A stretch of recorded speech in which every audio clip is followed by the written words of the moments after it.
I am Sara the real side. അപ്പം ഞങ്ങൾ എല്ലാവരും കൂടി ഇന്ന് മലരിക്കൽ ടൂറിസം റിസോർട്ടിൽ പോവുകയാണ്. എന്താ ഞങ്ങളും വേറൊരു അച്ഛൻ്റെ ഫാമിലി ഒക്കെ ആയിട്ടാണ് കേട്ടോ പോകുന്നത്. അപ്പം നമുക്ക് വഴിക്കണം. നമ്മളുടെ ആ പത്തനംതിട്ടയിലൂടെ പോയിക്കൊണ്ടിരിക്കുന്നു. അച്ഛനൊക്കെ വേറെ വഴി വരുന്നുണ്ട്. നമ്മൾ എലന്തൂര് വെച്ച് ഒരുമിച്ച് കാണാനാണ് പ്ലാൻ. കുറേ നാൾക്ക് ശേഷമാണ് ഞങ്ങൾ എല്ലാവരും കൂടെ പോകുന്നത്. കഴിഞ്ഞ വർഷമാണ് ലാസ്റ്റായിട്ട് പോയത്. അത് വർക്കല ബീച്ചിൽ. അപ്പോൾ ഇനി ഈ വർഷം ആദ്യത്തെ ടൂറാണ് ഞങ്ങൾ എല്ലാവരും കൂടെ പോകുന്നത്.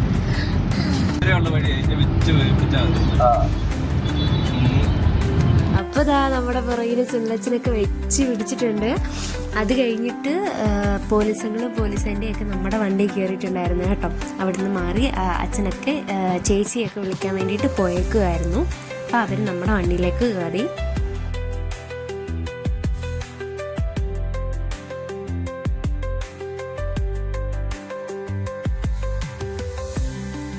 അങ്ങനെ നമ്മൾ മലരിക്കലിലെത്തി കേട്ടോ. എന്നിട്ട് ഞങ്ങൾ കുറച്ച് നേരം അവിടെയൊക്കെ നിന്ന് നന്നായിട്ട് കാറ്റൊക്കെ കൊണ്ട് നമ്മൾ വരുന്ന വഴിക്ക് തന്നെ കാണാം നല്ല ഭംഗിയിൽ കുറേ ആമ്പലുകൾ നിൽക്കുന്നത് കേട്ടോ. ഇവിടെയൊക്കെ നിറച്ച ആമ്പലാണ് ഗൈസ്. ആ സൈഡിലോട്ടൊക്കെ നോക്കിയാൽ ഒത്തിരി ആമ്പലും കാര്യങ്ങളൊക്കെയാണ്. നല്ല കാറ്റൊന്നും ഇറങ്ങി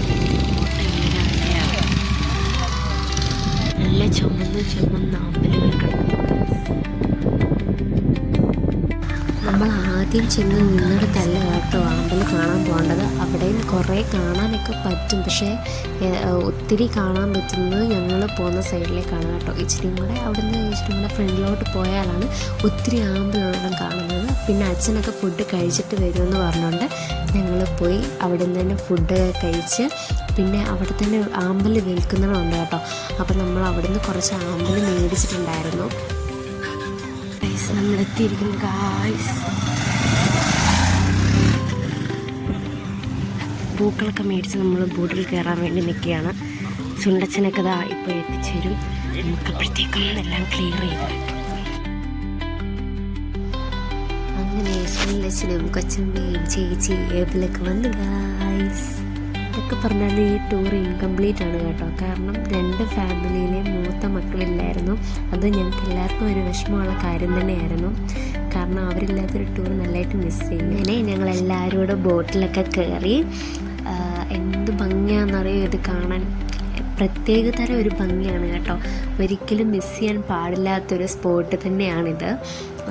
പിന്നെ ഇത് ഈ ഭംഗി കാണാൻ പറ്റുന്നതെന്ന് പറഞ്ഞാൽ രാവിലെ തൊട്ട് 11 മണി വരെയുള്ള സമയത്താണ് കേട്ടോ. ഇത് 11 മണിയാകുമ്പോൾ ഈ ആമ്പലെല്ലാം അടയാൻ തോന്നും. അതുവരെയുള്ള സമയത്താണ് നമുക്ക് വന്ന് കാണാൻ പറ്റുന്നത്.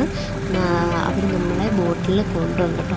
ഞങ്ങളങ്ങ് കുറേയേറെ ദൂരം പോയിട്ടുണ്ടായിരുന്നു. കണ്ടില്ലേ ആ ഇങ്ങനെ പൂത്ത് ഇങ്ങനെ ചുമന്ന് നിൽക്കുന്ന എന്ത് ഭംഗിയാണ്. നമുക്ക് ഇവർ കുറേ കഴിയുമ്പം നമ്മളെ ഒരു സ്പോട്ടിലേക്ക് ഫോട്ടോ എടുക്കാനും പിന്നെ ആമ്പലൊക്കെ പറിക്കണമെങ്കിൽ പറിക്കാനൊക്കെ ആയിട്ട് നമ്മളെ ഒരിടത്ത് കൊണ്ടുവിടും കേട്ടോ.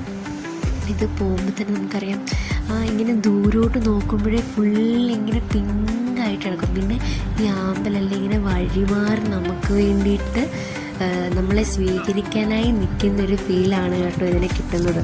പിന്നെ ഞങ്ങൾ അവിടെയൊക്കെ പോയി ആമ്പലൊക്കെ പറിച്ച് ഫോട്ടോയും വീഡിയോ ഒക്കെ എടുത്ത് ഞങ്ങൾ കുറേ നേരം അവിടെ ടൈം സ്പെൻഡ് ചെയ്തു കേട്ടോ. അത് കഴിഞ്ഞിട്ടാണ് നമ്മളവിടെ തിരിച്ചു വന്നത്. ഇങ്ങനെ ഇറങ്ങി അച്ഛനും കുറച്ച് ആമ്പലൊക്കെ മേടിച്ചു. അല്ലാതെ ഞങ്ങൾ പറിച്ചെടുത്തിട്ടുണ്ടായിരുന്നു കേട്ടോ. അതിലൊക്കെ പറഞ്ഞിട്ടുണ്ടായിരുന്നു ചുമന്ന ആമ്പലിൻ്റെ തൈ വേണമെന്നുള്ളത്. അപ്പം ആ തൈ കിട്ടിയതിൻ്റെ സന്തോഷത്തിലാണ് കേട്ടോ അപ്പോൾ ഓടിപ്പോകുന്നത്.